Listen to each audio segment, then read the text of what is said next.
Welcome to this episode of the Jeff Heilman Project. I am here today with our guest, Christopher Johnson, and of course, the Jeff Heilman from the Jeff Heilman Project. We're going to be talking today primarily on health and fitness in accordance to Jeff's second value on his list after faith, which is health and fitness, even above family and work. Jeff, before we get started with, we affectionately call Uncle Christopher. Before we get started with Uncle Christopher, why don't you tell me for just maybe a minute or two why you've placed health and fitness above all other things short of your faith? Um, you have to do stuff. If you're going to make a living, if you're going to take care of your family, if you're going to, I remember one time the old Motorola cell phone that you had, which I was envious of back in probably 1994 or 5. And you called it the rat. And you're like, if you want to get a rat, get a rat. If you want to go get a cell phone, go get one. Go figure out, the implication was go figure out how to get the money to pay for them. And back in the day, that was, more than a car payment, $300 or $400 a month for the early cell phones if you were using them at all. So if you're gonna have the kind of life that you want, you have to do stuff. And if you're gonna do stuff, you need health in order to do it. You have to have health. So the reason why I put health ahead of my family or ahead of work or ahead of making money or anything else is because it's from a position of strength that you manifest whatever it is that you want, and you have to have health to do it. You have to have faith, and for me, you have to build that faith in order to have the energy source for the mind to translate the picture of what you want into reality. And then you need the activity, the physical activity, in order to do what needs to be done in order to bring it to pass. So really nothing can take place in life, in my opinion, without faith and without health. So, when it wasn't actually that long after you had met my husband that I met my husband, and we both met the same 174 pound, 6'5" right. beanpole of a Yeah. dude here. And I guess first, before we get started, We I need want to know how you guys we gotta- who is we this gotta kick Christopher this Johnson off. person? I know you said, health, and you gave us your reason why health is priority. And clearly, you can't, Yeah, you got to this- put your oxygen mask on before you start saving the rest of the airplane. So that's very Yeah. important. You're So getting into your 50s almost. Not this- yet, but The topic for this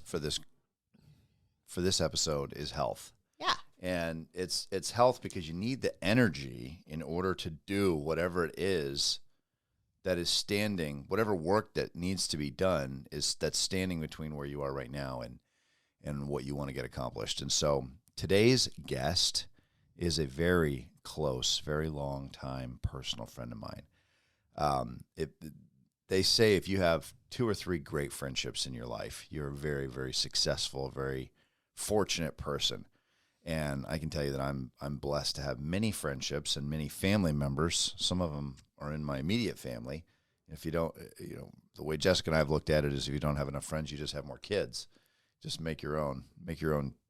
Make your own family. Make your own friends. Make your own friends. But I've known our guest today, Christopher Johnson, for I met him in September of 1994. So coming up on next year, it'll be 30 years, and that's way more than half my life. I'm not 60, not even close. So to know somebody 30 years almost and be very close personal friends. I've had breakfast, lunch, and dinner at your home hundreds of times. You lived there at a point. I remember. He put me up when I was first getting started, and we're talking about the guy who taught me how to tie a tie. The guy who taught me how to shine my shoes like military academy style. The guy who introduced me to books and to faith and to what it looked like to be married and to be a man and to be a leader and He doesn't like me talking about this, so I'll make that part of the introduction short. He's a pretty humble person. But today's episode is about health. And just when I thought that I had grown into a position where my coach and mentor here had nothing left to teach me, about 5 years ago, Christopher starts on a journey, which I'll talk a little bit about today, a journey of health. And he goes from, let's just say, somebody in the bottom 5% of physical fitness and health to someone in the top 1% of physical fitness and I was health. going to say, I've known you both for 27 years, and you both have come quite a long way. Yeah. Both. I have the pictures. I have the pictures to prove it. Christopher, and you can see. We'll go through Instagram. Van Smack, right? Is your Instagram? He's not on social media. You're not on social media anymore. But you can see for yourself the before and after. And we're talking about somebody who, I mean, you never lifted a weight before you were almost 50. It's not entirely true. Is that true? He did I'd never sports. seen you. He said he did some What sports. I didn't do is I didn't do enough of it, and I didn't do it correctly. Yeah. And my father, God bless him, he's been enormously successful. He wasn't a physical example for me. Sure. I think he just loathed physical activity. I mean, that's probably the best segue is the people that you have in your life that set the example for you. They're good examples, they're bad examples, and everything in between. Sure. And you take the good with the bad. You try to do the best you can with I did. the examples you have. And I was writing checks against a large balance of health for a lot of years. Yeah.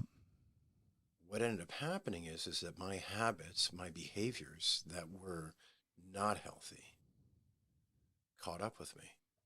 Well, and then you went 180 degrees in the other direction. I mean, you don't smoke cigars anymore. You don't drink. That's where it is. And by the way, this journey for me started with specifically with the weight training. Yeah. And talk, and when some was other, this? This and is so- like so September this of is actually 19? July of 2017. July of 2017. The very Okay. end of July, the beginning of August of 2017. Yeah. And so if we back up here for a second, it was a crisis for me because I had chronic pain. Mm. I was spending a lot Chronic of time pain, like joint pain or muscle pain? Well, I had some issues with my hips. I had issues with my legs. Mm. I would get home after spending, let's say, 2 to 2.5 hours a day in the car. And That's this was right, yeah, not 'cause you're driving up This was not a East Bay. vehicle that didn't have really, really good seats and orthopedic support. It's an S630. It was an S55, and it had ventilated seats and 30 different adjustments. Yep. It didn't matter what I did. Couldn't get away from the discomfort. Finally sought out a professional, and it was a physical therapist. And I'll never forget what it is that he said to me. After treating me for a month, I got very frustrated. I was actually probably a pretty crappy patient to have. Why don't I feel better? How long is this process going to take? I had really never been in any chronic pain in my life. Wow. And he looked at me straight in the eye, and I really resented the hell out of what it is that he said to me. He says, the stronger you get, the less pain you're going to have.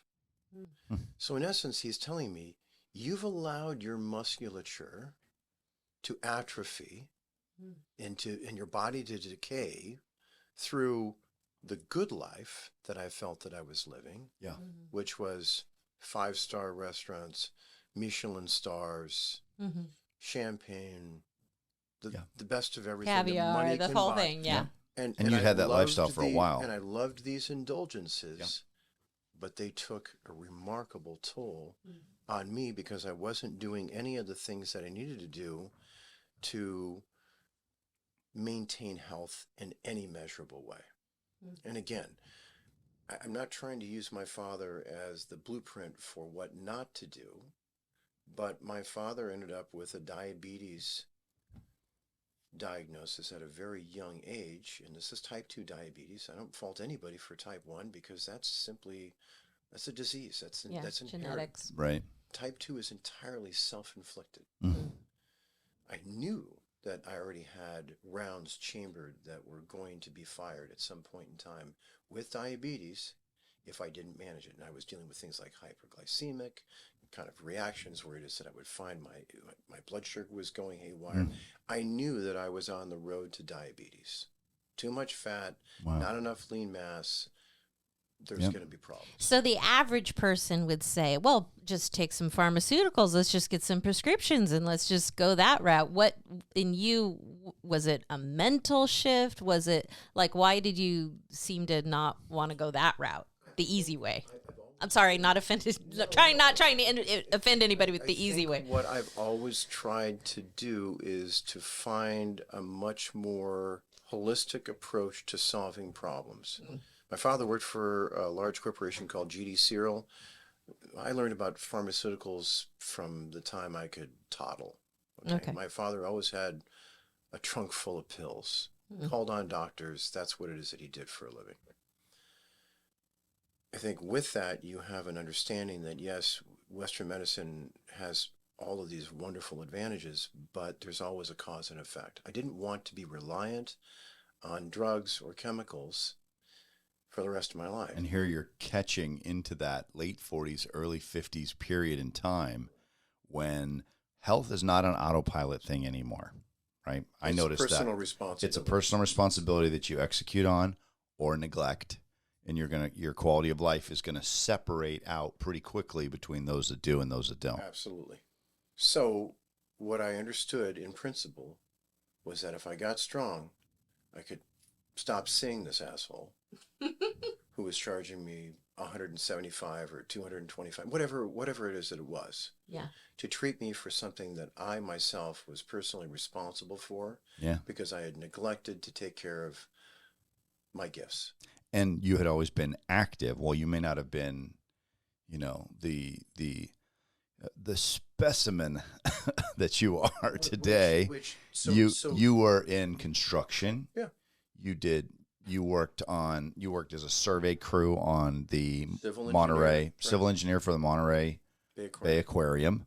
You did overpasses on freeways, and you were out in the sun and building stuff. Yeah, clean rooms. Did all so you're physically active. You weren't a sports guy, but you were physically active your whole life. These were not easy. I mean, I was like a circus. I was like Cirque du Soleil with a tool belt on. Right. I was climbing steel, walking steel. Yep. These were dangerous things that I was doing, and I relied on my athletic ability to do the job. But then you find yourself in your car 2 hours commuting. Then you're driving 2-3 hours, eating away from all the things that kept me fit and kept me healthy. So I think what this is really about at the end of the day is I can talk about what it is that I personally did to make the changes. And just for the listeners, because that's what we're here for, is our audience, right? Your position, and again, you've moved beyond it, so it's not a call out, but your position, your physical status at 49, you were what, 15, 18 pounds overweight at least? Well, maybe more. This is an interesting way of trying to classify what it is that a state of decline really is. Yeah. So I was probably pushing 230. Yeah, you're pushing 230. With a lean body mass of maybe 160 pounds of muscle. At 6 foot? 6'1"? Foot. Yeah. So 6 foot, 230, and had never lifted before. Had never seriously lifted and used a training regimen of any kind. Yeah. So where we go with this is starting strength. Yeah. And how did you find? Asking me, how do you identify the right way to correct this without having to use medicine or some kind of extensive rehabilitation? I did some homework on a gentleman who had been rescuing people by teaching them simple barbell-centric training.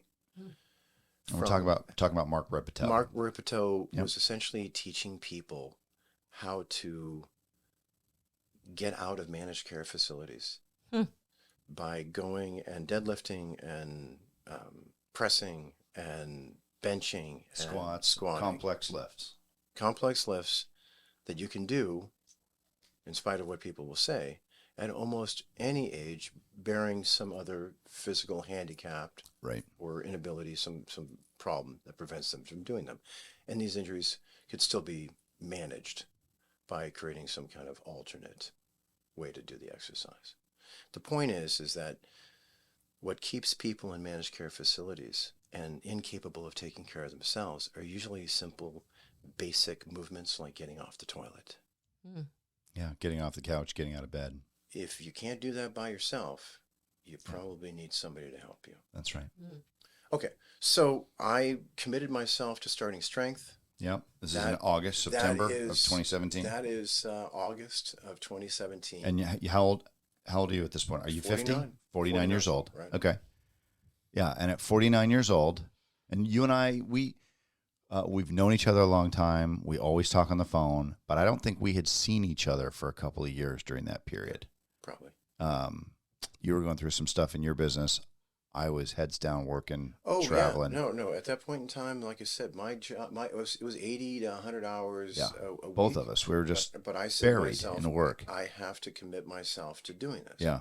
But I remember blinking and seeing an entirely different form of human being in front of me within a 2-year period. So primarily getting back to what starting strength did for me is it got me freakishly, functionally strong. I know that word functionally gets thrown around in the whole training community. What's functional? Well, functional means that you can manage the environmental demands that are placed on you, like getting off the toilet. Yeah. But in my case... But it's also the stress part of your environment, right? The physical fitness and strength. And we talk about this with all of our kids, that mental toughness is really two things. Well, it's really three things. It's organization in your mind, having a decentralized external system for keeping track of stuff so that you don't have a bunch of stuff on your mind, number one. Number two, you have a clear narrative that differentiates between fact and opinion so that you can operate your life based on reality instead of some figment of an imagination that's skewed by trauma or some sort of negative opinion. And number three, the physical fitness and fortitude and physical strength and chemical balance that comes from exercise that allows the emotions in the nervous system to be managed through physical health, juxtaposed against a narrative and organized thinking. Those three things together create I call that constitution. Constitution. It's a great word for What it. it gives you is a constitution to weather all of these issues. That's right. So we're only as strong as the weakest link. And if that's your physical health, then you're going to suffer. And it's going to limit what it is that you can do. So to your point, I was limited because I was literally exhausted every day and fell asleep. And you weren't physically working that hard in order to be exhausted. No, I was actually working less physically hard than I ever had been, and that was the problem. Yeah. So the issue with that is the weaker I got, the more pain I had, and this became a cycle that until it is that he told me what it is I didn't want to hear, which is I had let my body determine the quality of my life because it was weak. Yeah. And folks, let me just take a moment and let you know about this guy. Christopher Johnson went from working in construction to working in internet sales in one jump, working for a company called Netcom back in 1995 when the internet was literally accessible by a CD-ROM drive mailed to you in the mail and plugged into your CD-ROM drive on your computer, plugging in a computer. They make excellent coasters also. It's, the very beginning, but literally the beginning of the technology revolution. Then you were at AT&T for a while. Then you built a commercial real estate business. Then you built Fifth Utility. Then you built Wholesale Dial. And then you built a very large, very successful business of raising capital and putting it into gentrification of homes in urban areas and built up a massive. So we're not talking about an undisciplined person who's not willing to work, who's not structured. You definitely don't run away from stress. You actually run toward it. Incredibly successful person here, and yet, with all those things said, health had been left Mm-hmm. alone almost entirely for a long period of time in your life. I think the way I reconcile all that is It's not a dig. It's just the way it was. no, and I don't, I'm not apologetic about it. I think it's all part of the journey. Again, these models weren't set for me at an early age. I Yeah. didn't know. Actually, I felt that the harder I worked and the more success that I had financially, the more I deserved to have the cookies Isn't that and the amazing? candy and the booze and the foie Yeah. gras and the experiences Yeah. that ultimately deteriorated my health.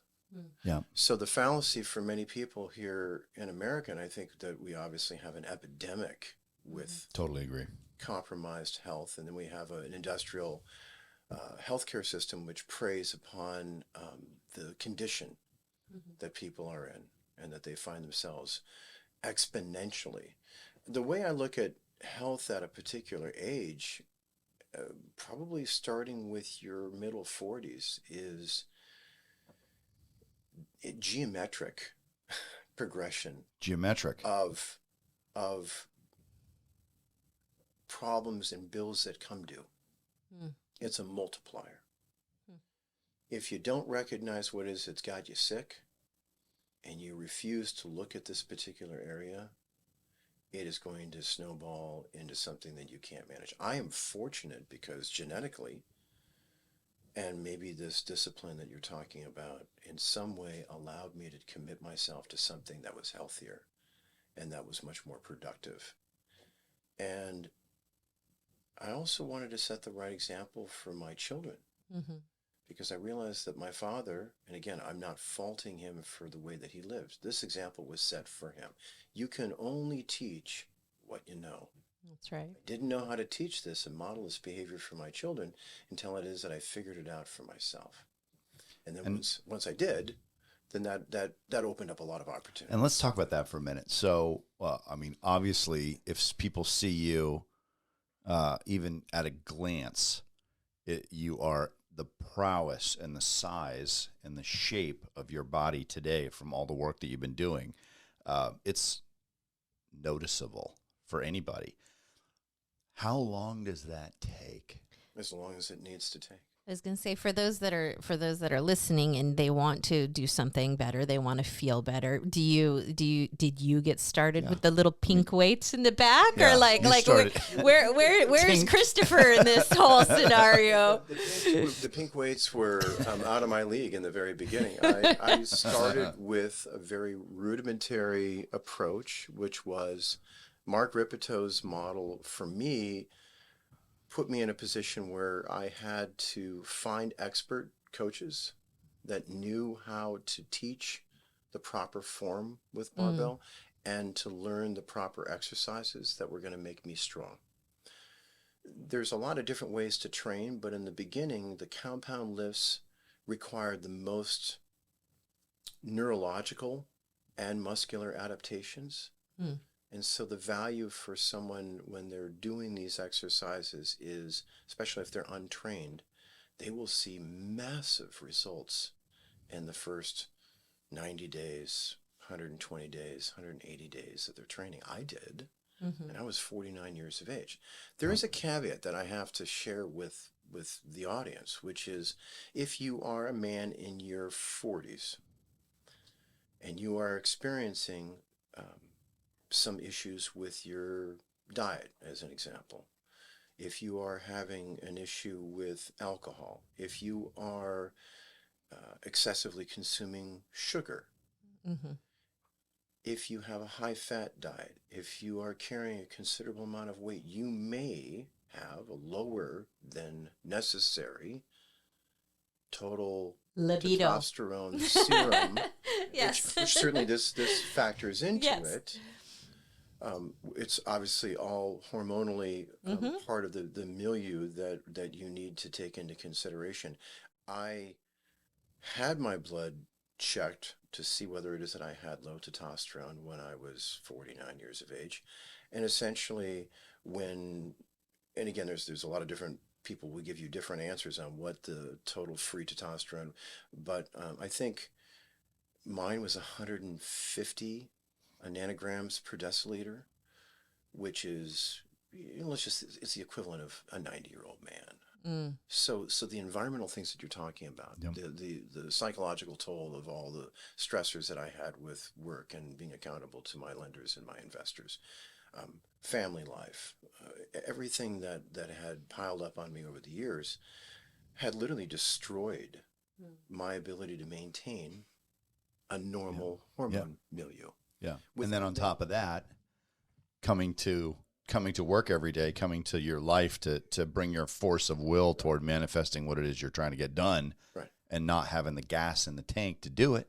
Right. So if you want to look at Chinese medicine, you've got Qing, right? You got okay. So so my candle, great. My wick, burning like crazy. Yeah. So what I found is that I needed to get some help with exogenous testosterone. It's a medical dosage. I've been taking it since I was 49 years of age. It's never anything that I've abused. I take it. You're also not, in a professional sport where it's not allowed. I have a licensed physician that prescribes this to me. I have my blood checked every 90 days to make sure that I'm still falling within the proper parameters. And I will be on hormone replacement therapy for the rest of my life because I'm medically low. Yeah. Hypo. And the And difference. I think that the important thing that I'm hearing from what you're saying is you sought help. You sought help from how do I become stronger? You didn't try to go and bench the world by yourself. That's right. You sought help from your doctors to get regular testing. I am a big advocate that everybody needs to recognize that once they come of a certain age, you've got to go to your doctor. You've got to get panels run. You need to get your blood work taken. You need to... Jessica's bringing up a good point, too. Seek out physicians. You weren't lifting just so that you could physically look better. You're not lifting for the point of getting bigger or getting sexier or whatever. You were lifting to get stronger. I was lifting to cure my chronic pain. Yeah. You were you were playing offense in the area of health. There is a linear progression to what it is that this ultimately became. The way I look, to your point, today is considerable time under mechanical tension.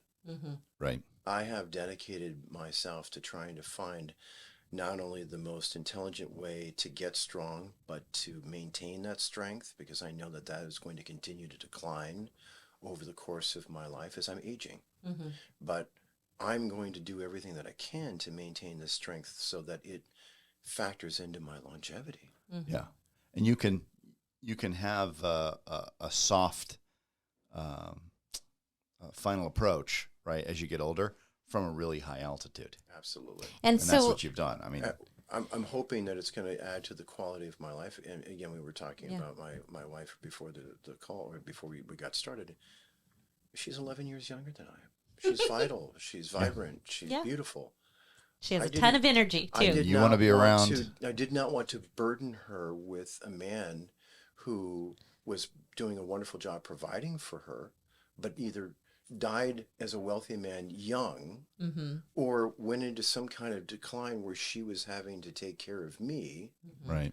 Because I had financially taken care of her, and now she's saddled with a husband that she can't enjoy her life with. Sure. See, it comes down to purpose. It comes down to what is in the macro. What are we really trying to accomplish here? I accomplished so many different things that I couldn't even begin to calculate when I started this process. What I think is hopefully an example that I've set is that you can do this at any age. That's the thing that I think is so remarkable, because I know a lot of guys now going to the gym who are in their 40s. I know a lot of guys at the gym who are in their 50s. I'm seeing guys in the gym who are in their 60s and who are in their 70s who look like they're in their 50s. But they've all been lifting for 25 or 30 years. And you hadn't. I think that is so remarkable to take now granted, it's not like you were undisciplined and hadn't done well in business or had success in other areas that you could leverage into the area of health.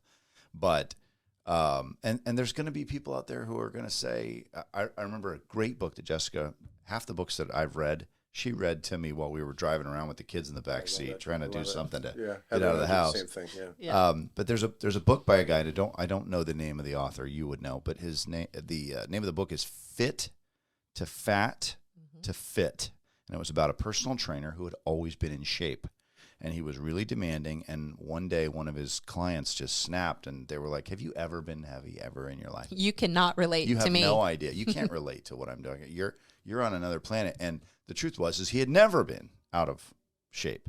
And so he, under the guide of a doctor, said, "I'm going to put on 50 pounds in 6 months, and then I'm going to get it off in 6 months so that I can say that I actually can relate to it." And I mean, Jessica, you remember, what were some of the things that were going through this guy's mind? Well, it was actually a family member that he was trying to coach, but you know how family members go. They don't listen. For one, your family, and two, this guy's always been fit. So he was very irritating. And he decided to, he did the McDonald's diet, and he was eating all the food, and he gained all the weight, and he had realized that in the process, your taste buds change, your cravings change, you can't tie your Suicidal shoes, tendencies, your sleep, antisocial your behavior from your being rejected physiology, in society. And he had never really realized that because his answer was, "Oh, just go do sit-ups, just go do burpees, push-ups, do more 20 more burpees." Yeah, and so he had to get to that point to where he was able to come back to it and then lose it all, but be able to come as a trainer in love with those that he understands now, that it does take that little steps. Like you said, I think it was in the last podcast, small hinges move big doors, swing big doors. And that even just the little things like Christopher is talking, just starting somewhere is way better than just having to jump off the cliff and do it right away. And that's the thing that I would be concerned that somebody might be listening to this and they would see what you look like today and they'd be like, "Well, I could never do that because I don't look like him." And in reality, well, I think our assumption is, he's fit. He must be at the gym 5 days, 7 days a week, 24 hours a day. Herculean example that I could never be. But that's not true. I have people who ask me, "What sport did you play? Yeah. Who did you play for?" Yeah, you look like a football player. Who did you play for? Or a So- soccer Are you friends player. with, can you get me an autograph from Joe Montana? And you stand there and you go, "No, you don't understand." No, that's not even the case. But thank you. You start with what your reason is, and then you work. That's so good. The plan. Yeah, and it sounds like your we reason don't- was Heather. My reason was chronic pain. Chronic pain. Because it was excruciating. And by the way, I knew you've had back issues. Yeah. Oh, yeah. We can relate. I've had to have a back surgery. Yep. I mean, that was probably one of the Not most related to painful- lifting weights or being healthy. That was just Let me just put it to you this way. damage done. The spine surgery that I had corrected my issue, but the sciatica and the pain that I had from spending all that time in the car driving up and down the 880 corridor was more excruciating than the back pain. Now, I don't talk about it. Yeah. But this man literally said to me, "This is how you solve your problem." Great. Okay. So then I went and got all the information I could, got the training, did the work, and all I have refused to do is to quit. And Heather, when we go to the gym and people will come up to me and they'll say, "Hey, how did you do what it is that you did?" And Heather will invariably say, "Consistency." The reason why it is that I look the way that I do is I've trained intelligently, but I do it 4 days a week. That's all you need at our age. Actually, anything more than that, and you're going to go backwards. And I just haven't stopped. Yeah. That's And great. you've pretty much been 4 days a week for 6 years. Probably. I mean, when I with Starting Strength is a 3-day-a-week program. Right. And then you graduate from that program. I think it's That important was for what, people. 90 to 120 days? It was about for you to- 190, 120 days. I squatted 300 pounds in 90 days, which for me is something that I look back on and I say to myself, that's one of the most important milestones. Right. Because what it proved to me was these programs are out there. If people decide to work on these programs and commit themselves to them, it doesn't matter whether you do 300 or you do 200 or you do 150. You start with an empty bar. You get to wherever it is that you can get to. Yeah. And if you fall in love with what it is that this is, it becomes a lifestyle. So starting with an empty bar, no pun intended, I have heard that, a big part of our health is our nutrition, it sounds like. And we know a little bit from you and Heather that you watch your nutrition pretty closely. Would you also say that a big part of the change that you've undergone has been through your nutrition? Absolutely. And Yeah, and talk- if you talk were a little going bit to about- encourage us Sure. on our Oh, eating he does. habits. He does, believe me. Sure. Well, continues this is to. not the first time we've had this conversation. We're just having it recorded at this particular Yes, right. time. yes. But there's no question. It's taken me a very long time. Within the last year, I was actually finally able to shed the weight by tweaking my diet and sustainably finding a way to be in a deficit. I was probably in a deficit for too long. But I'm at talking 14, caloric. I'm at 14% body fat. So at 55, that puts me in a relatively small percentage. Yeah. I'd like to get down to 10%. Not How's your because energy level at that? Excellent. Leanness. Excellent. Better. Improved. Carrying about 175 pounds of lean mass. Yeah. And you're what, 190 right now? 206. Okay. I think it was 208 when I did the body spec to get my 14% result. Okay. So, Yeah. And then how has that impacted your ability to deal with stress, working hard? Far more formidable, far more resilient. Yeah. As long as my recovery and my sleep and my diet is on point, Yeah. I'm bulletproof.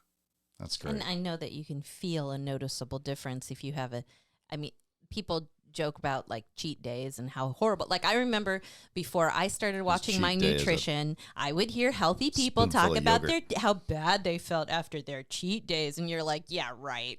Because there's a point when you live for you're always cheating, and you're living for the next hit of sugar, the next hit of this, the next fatty thing. And so when you hear healthy people say, I don't live like how that they anymore. feel after they've cheated is horrible and they don't want to do it anymore. You joke, but then once I started applying it in my own life, you really do feel like garbage after you've eaten a day of garbage.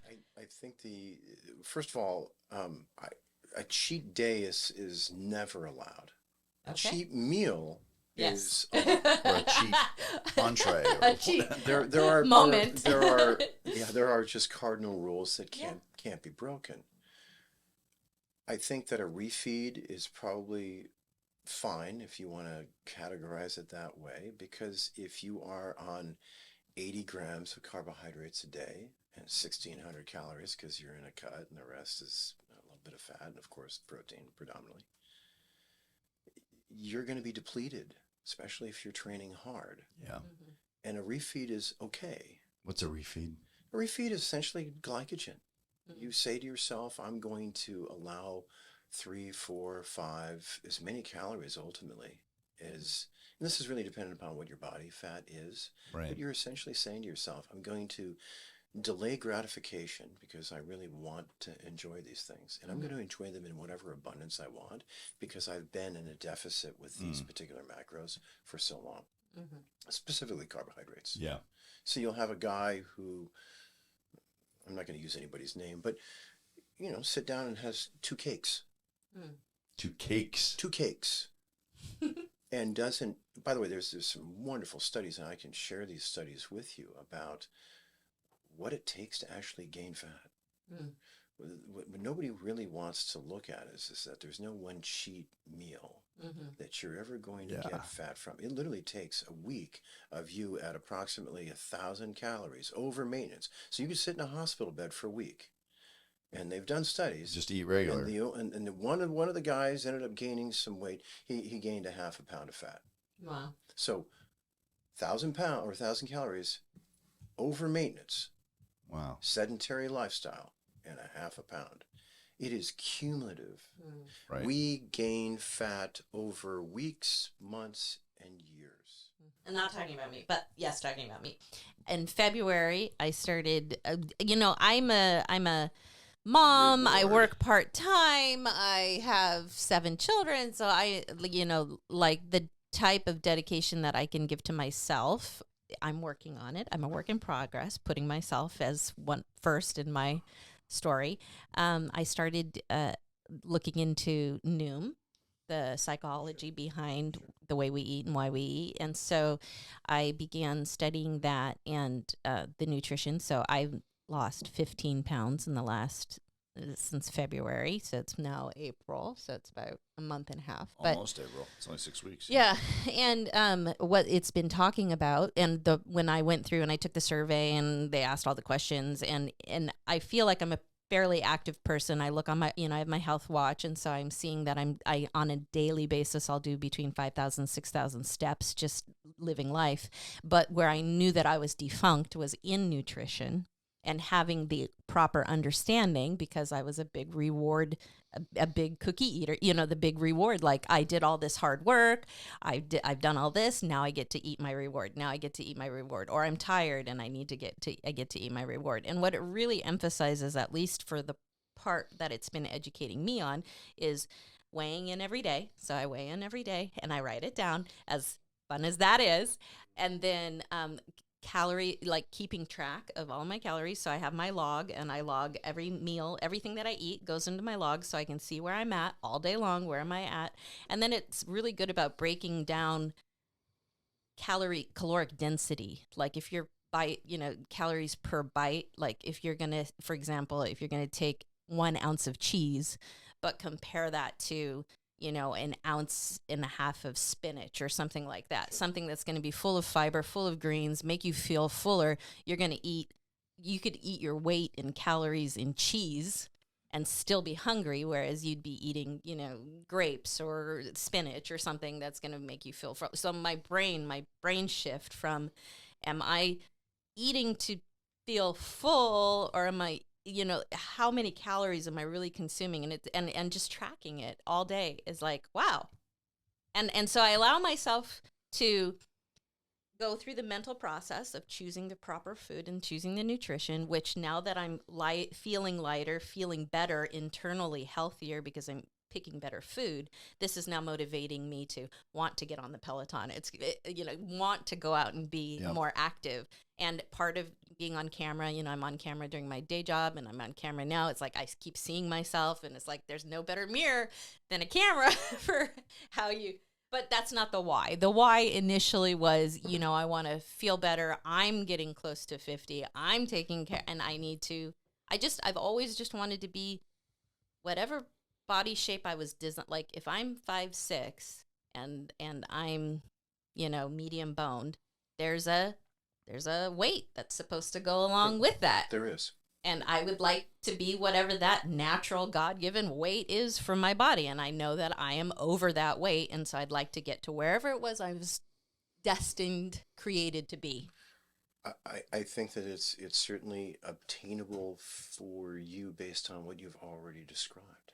Okay. If you're tracking your calories, and you're making decisions around what you eat, when you eat it, how you eat it, it's just a matter of time. And it just seems, I've been watching, because it's been really exciting to watch like that. It seems like it's about 1 pound a week, and then it goes down, and then 2 pounds without working out, which is just on nutrition. Which is exceptional. Lot. Well, that's a lot of weight to lose in a week. That it's consistently. Well, I think it's right on point. Okay. I think it's a healthy amount. Yeah, I don't want to actually, when people tell me that they are rapidly losing weight, that usually tells me that they're doing something extreme that they probably shouldn't be doing. Okay. And then when you do, then it wreaks havoc with other processes, with other systems, specifically your hormones, what I'm thinking about. Okay. And then you crash the system, your cortisol spikes, and then you stop losing weight, and then you're frustrated, and then you go back to reverting to some of the behaviors that you had historically, and then the weight comes back, which is why most people return. Mm-hmm. And they bounce back. So I can tell you right now, my wife is trying to do a lot of the same things that you're talking about. She's hit some plateaus.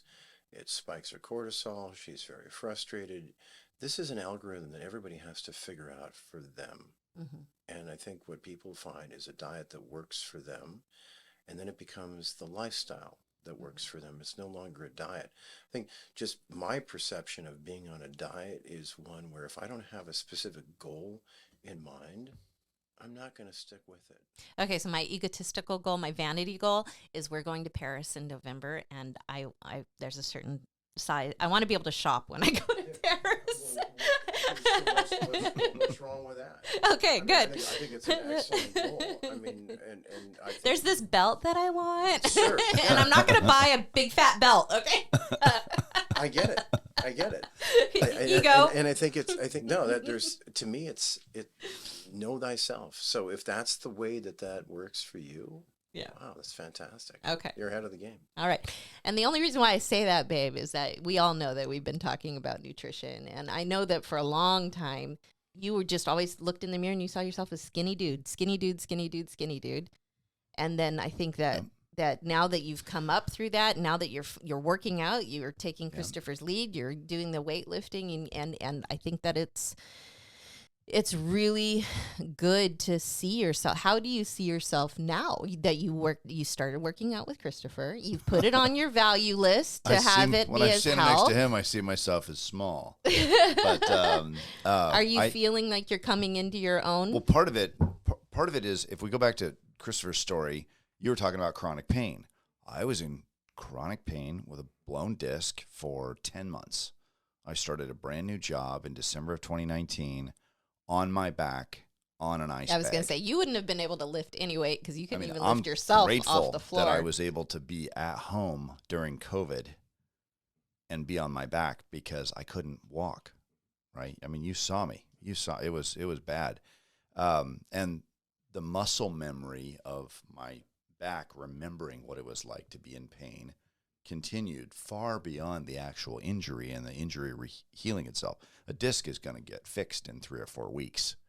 I was in chronic 24/7 pain for 10 months, 11 months, because there's so many nerves in and around. There's no nerves in a disc, but there's a lot of nerves around the disc. And so when it breaks and there is expansion from that into the surrounding nerve tissue, it was excruciatingly painful. So I couldn't walk, couldn't lift, couldn't do anything. Couldn't swing a golf club. I mean, it ended my golf career, really, because I was still playing tournaments up to early 2019, and I couldn't do anything.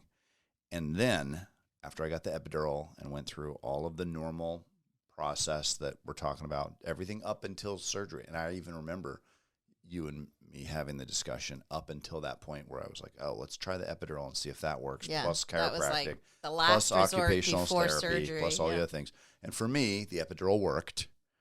I did a lot of research with police officers that have it from sitting all day and then getting up and having to get into combat out of a police car.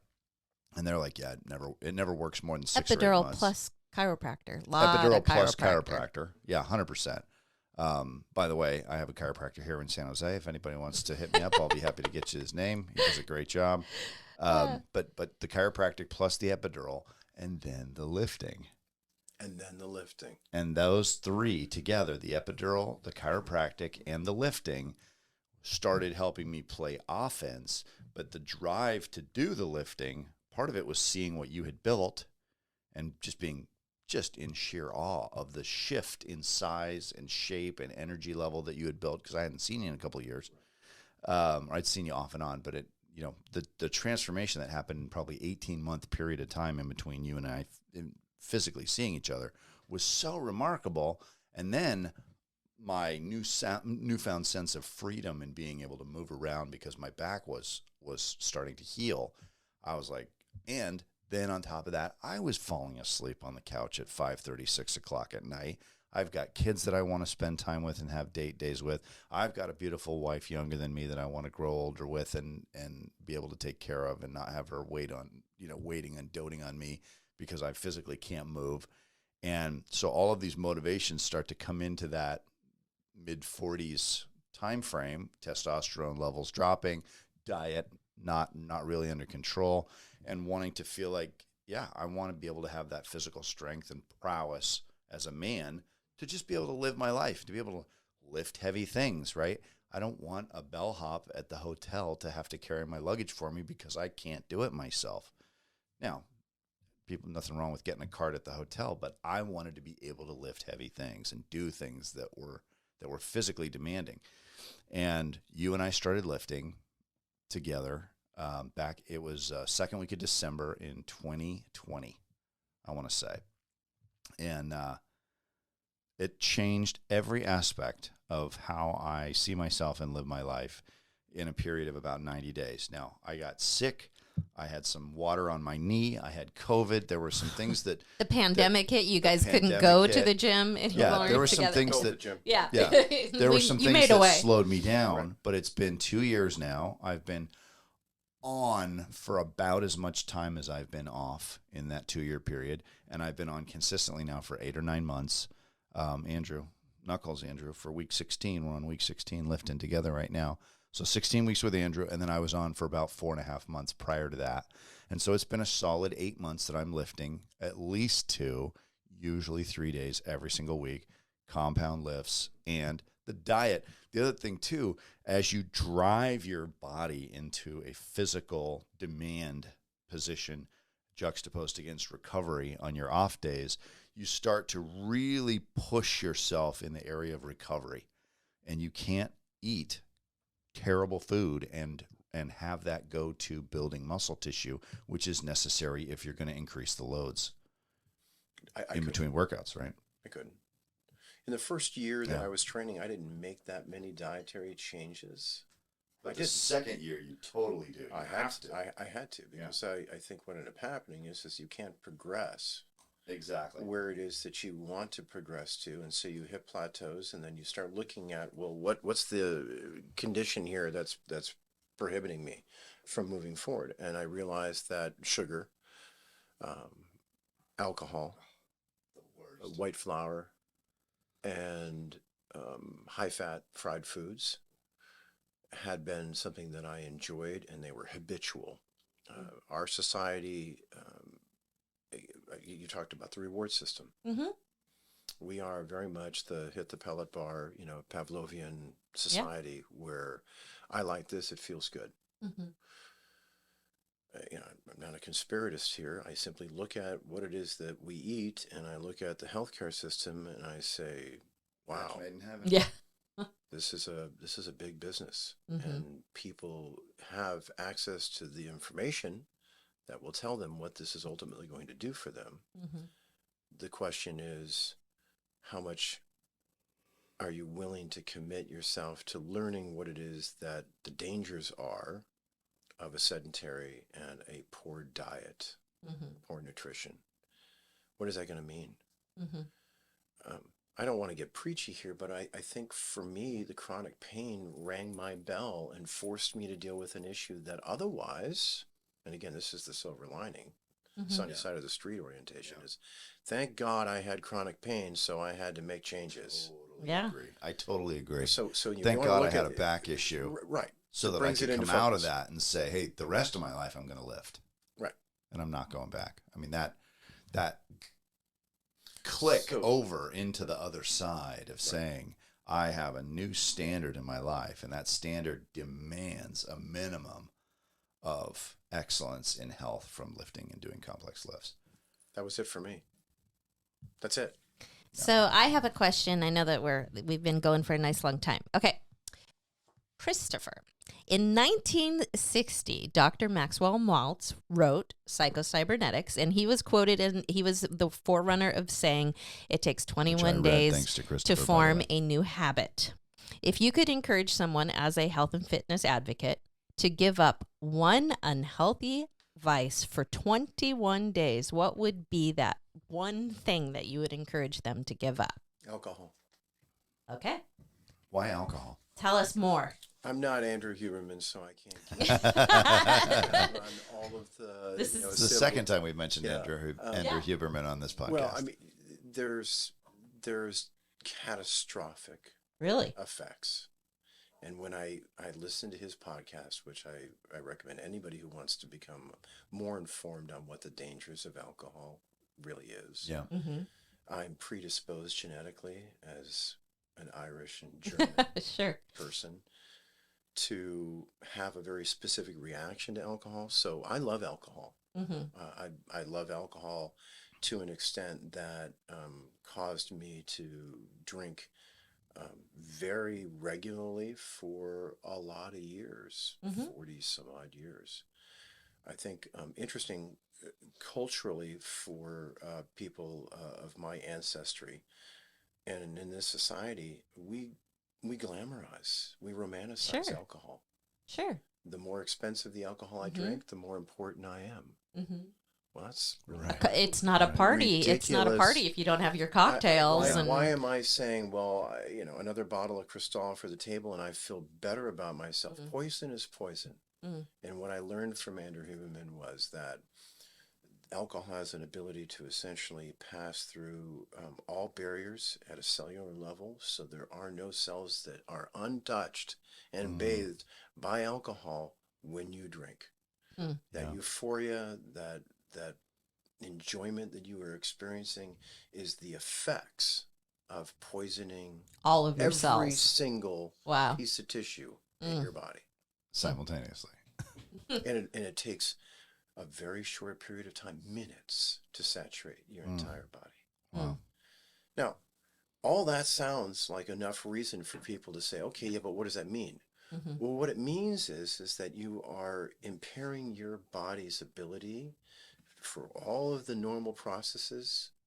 When we talk about recovery as an example, when we talk about, impairing your judgment, when we talk about what it is that systemically this does to your liver over time, trying to process all of these toxins. Why do we do it? Well, we do it because the fact that it's habitual, it's cultural, it's something that we've been doing for a very lengthy period of time. But if you remove this one thing from the equation, I guarantee you're not only going to lose fat, because metabolically you're not going to be challenged in the same way. It takes several days to recover metabolically after it is that you drink. And because Andrew Huberman does a much better job at describing of what it is, but it's something akin to leaky gut syndrome. Well, if you're having enough digestive issues, as most of us are at this particular age, then you factor in leaky gut syndrome. We're talking about a cascade of problems that after my wife stopped drinking, her IBS essentially disappeared within 30 days. Wow. Actually, probably less, probably about 2 weeks. Wow. Now, we're talking about a situation where it is that we always had to have relatively close access to a bathroom. And I'm talking about 5, 10. And if she didn't have that, there was panic. There was anxiety. Yeah. That is entirely cleared up. Wow. What it's also allowed her to do, and she's also lost a considerable amount of weight recently, is once she stopped drinking, that metabolic challenge that she was having, actually lipolysis, being able to actually burn fat, became far more efficient for her because she wasn't having to heal her entire body After every drink. metabolically from a leaky gut and all the cellular toxicity that was occurring for her at an organ level every single time that she had 2 cocktails. The risk of breast cancer alone for women goes up ridiculously. And I mean, I'm talking about an order of magnitude where you're like, if women really knew what the risks were for breast cancer, and again, this increases as you get older. As you get older, why would we be willing to take the chance? Because we're not willing to give up the unhealthy things that we're attached to. Well, why are we attached to destructive things? Well, you got to ask yourself, why am I being self-destructive? If I'm doing all these other things in my life that are so positive, and I'm making a mountain of cash, or I'm leaving a legacy behind for people that I love, I've dedicated my life to abundance and to be this benevolent force in the world, because that's how I identify myself in the world. And yet I'm poisoning myself every day with alcohol. Yeah. To me, I'm not trying to go on an anti-alcohol campaign here. I think it's simply something that if you look at what it means, it will help you arrest a lot of other issues that could be compounding, other problems that you're having. So what I recommend, and this is my personal experience, try it for a month. Yeah. That's really what it is that I did. I'm going to stop drinking today, and I'm going to see what that represents for me. Yeah. Then I found that after 30 days, I felt really good. Yeah. And I said, I like feeling good. Yeah. Do we want to attempt it and go back to doing the things that we had done before? Or do I want to just keep going? Mm-hmm. And I And how many talked, months has it been now? 6 months? I think I quit drinking the end of November of Yeah. last year. Yeah. So for me, I don't miss it. I think I miss some of the social aspects of it Mm-hmm. because it is definitely a social lubricant. What you then have to ask yourself is if you have anxiety in a social situation, the best way to not have anxiety in a social situation is learn to go into a social environment where it is that you're not relying on drugs Mm-hmm. or alcohol Sure. to prop you up. You'll find that you have to acquire a new set of skills, which is really, I mean, that's just positive all the way And around. those skills benefit people a lot more than just at cocktail parties. Yeah, I think the issue is people are self-medicating all the time with alcohol because it's an acceptable social cultural drug that people use. And then for a lot of the people in the younger generation, we have got rampant cannabis use, and that's what some people use to manage their anxieties and self-medicate with. Mm-hmm.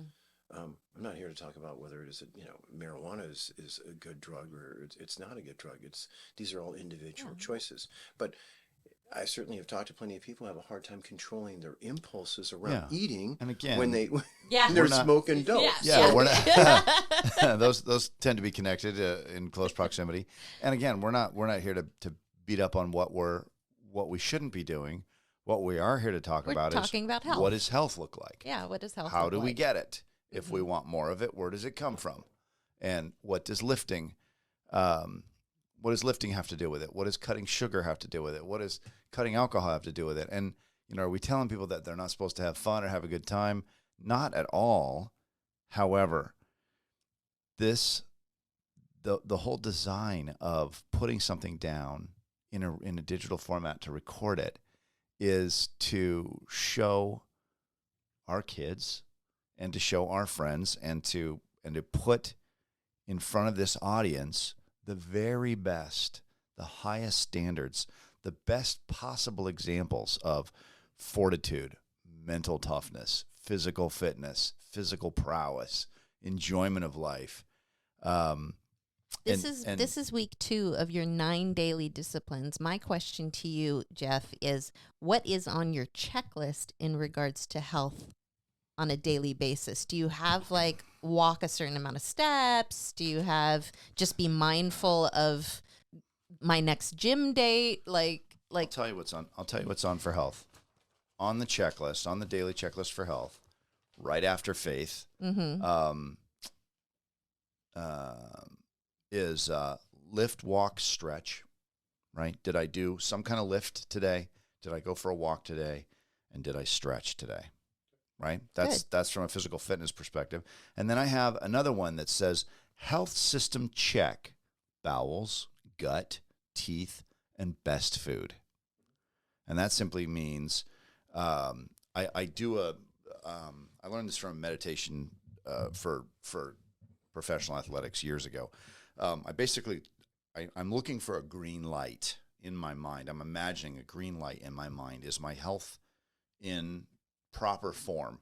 And then I go through overall health, like a body scan, just like a quick mental body scan. And I do it a couple of times a day. And this, I don't know if this works or not. I've only been doing this for 3 or 4 months, but I remember that my grandfather used to get scanned for cancer because he was an airline pilot. He was exposed through the windshield to UV rays out, at a higher altitude than most, and he ended up dying of metastasized melanoma on a scan that they missed. And he did a scan every 6 months for 15 years, and it was really small, and then it wasn't. And that's what ended up taking him out. But I'm imagining myself doing a scan like that a couple of times a day, and I go through total system check, right? Just my body. Is everything good? Do I have any hot spots? And I'm trying to connect my subconscious mind through imagination and meditation with anything that could be going on in my body that needs health. And then I think about bowels, which is, right? But bowels and gut as separate. Hippocrates said, all disease begins in the gut. And he said it 300 years before Christ. To me, that's fascinating. He also said, let your food be your medicine. Let your medicine be your food. And that is profound. So we are what we eat, right? So I do system check, bowels, gut, teeth, because the gum focal joint, and I've covered this on the podcast, the gum focal joint where the tooth enters into the jaw and then is wrapped with tissue is the number one place for bacteria to enter the body. And so brushing and flossing, not just for preventing teeth decay, but from preventing easy access for bacteria into the mainline bloodstream. This is what killed people before it is that we Yeah. actually This have is- modern dentistry. Right? Yeah. Modern Teeth dentistry would is rot, about health. and Yeah. they would die of sepsis. And they die of sepsis. Exactly right. And so that system check, lift, walk, stretch every day, health system check for bowels, gut, teeth, and best food, and then the emotional stuff that follows. But that's my daily routine for health. Do you have any kind of a checklist or any kind of a daily thing that you go through? I would love to tell you that I had something as comprehensive as you do. You're more German than I am. I would- So I wouldn't Irish, I wouldn't put this on my worst enemy. The Irish in me I don't even go near means this. that my This is eyesight something- won't even Precious. allow me to focus on characters that small. You know what's funny? When I wrap this around my finger, it makes me disappear. So I think routine for me Yes. and the discipline has become so ingrained. Mm-hmm. There's nothing on my diet that is going to be troublesome Right. enough. Yeah. I eat red meat maybe once a week. I like bison. I like wild meat because I like the nutrition that comes with it, because it's got vitamins and minerals that you don't get from industrial raised. I like grass finished, grass fed. We eat a lot of fish. Mm. We eat almost no pasta. We eat parish rice, which is a very specific type of rice. It's got a higher protein content. And my wife treats it in a particular way. So she actually puts it in the refrigerator overnight and stores it to reduce the carbohydrate load. Mm. A lot of different ways. So it doesn't spike my glycogen. Right? Yeah. I try and She carries grilled chicken breast around in plastic Ziploc baggies chicken as a snack. sticks. That's what she calls them. Chicken snacks. And literally, I mean, okay, so we sous vide them once a week, twice a week, depending on how much chicken we're eating. Yeah. And she makes a whole Foster Farms chicken breast bag that we get at Costco, which have gone up considerably recently, but nevertheless is a very affordable way to make consistent texture, flavor, whenever you want it. Yeah. Vegetables with every meal. Mm-hmm.